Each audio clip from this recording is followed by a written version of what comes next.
আসসালামু আলাইকুম। শিক্ষাবিডির পক্ষ থেকে সবাইকে শুভেচ্ছা জানাচ্ছি। আশা করি সকলে ভালো আছেন। আজকে আমরা একটি চাকরির সার্কুলার নিয়ে আলোচনা করব।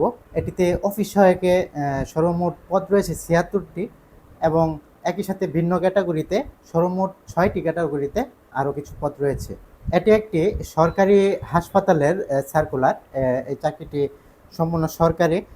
এই সার্কুলারটি প্রকাশ হয়েছে ২২শে সেপ্টেম্বর ২০২৪-এ।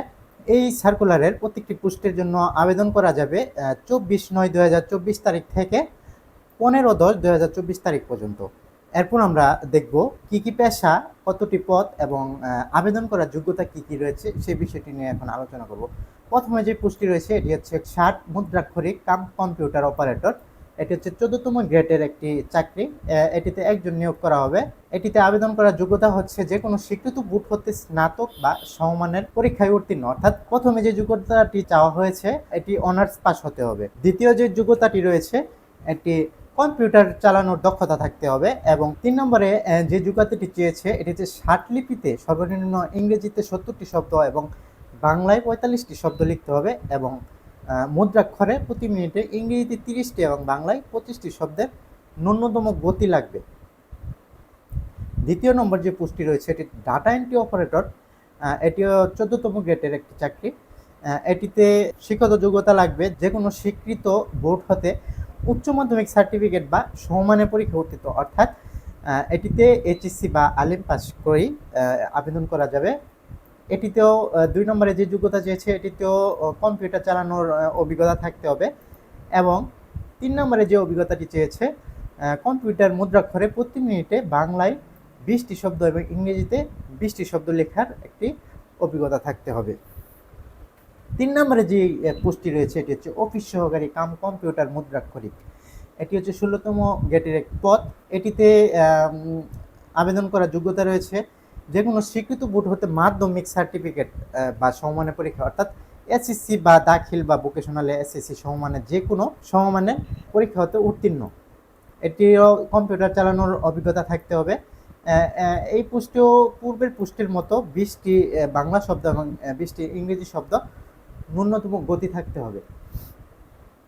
৪ নম্বরে যে পোস্টটি রয়েছে এটি হচ্ছে ইনস্ট্রুমেন্ট কেয়ারটেকার। এটি ১৬তম গ্রেডের এক পদ।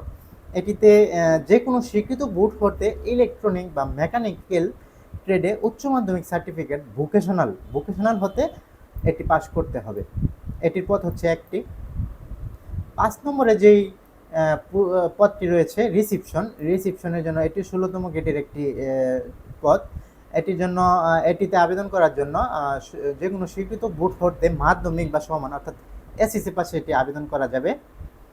২ নম্বরে কম্পিউটার, এটিতে কম্পিউটার চালানোর অভিজ্ঞতা থাকতে হবে এবং ইমেল, স্ক্যান, ফ্যাক্স, টেলিফোন চালনায় দক্ষতা থাকতে হবে। সর্বশেষ যেই পোস্টটি রয়েছে ৭৬টি পদ, সবচেয়ে বেশি পদ যেটাই রয়েছে ২০তম গ্রেডের একটি পদ। এটি যে কোনো স্বীকৃত বোর্ড হতে মাধ্যমিক বা স্কুল সার্টিফিকেট সমমানের পরীক্ষায় উত্তীর্ণ হতে হবে। অর্থাৎ এটিতে এসএসসি পাশে আবেদন করা যাবে। এখন আমরা জানবো আবেদন করতে কি কি লাগবে।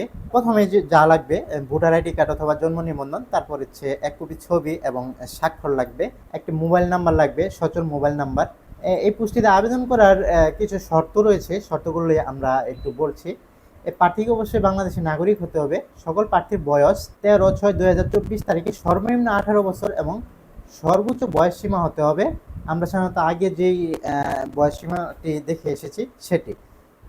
তারপর কোটার বিষয়টি, যাদের কোটা রয়েছে তাদের ৩২ বছর পর্যন্ত করতে পারবে। বয়স প্রমাণের ক্ষেত্রে এফিডেভিট যোগ্য নয়। নিয়োগের ক্ষেত্রে বয়স সংক্রান্ত সরকারের বিদ্যমান বিধিবিধান এবং পরবর্তীতে সংগত বিধিবিধান সংশোধন হলে তা অনুসরণ করতে হবে। একই ব্যক্তি একাধিক পদে আবেদন করতে পারবে না, এটা একটি গুরুত্বপূর্ণ বিষয়। সকল পদে সকল জেলার প্রার্থীগণ আবেদন করতে পারবে। আরও কিছু তথ্য রয়েছে, এগুলো আপনারা দেখে নিতে পারবেন।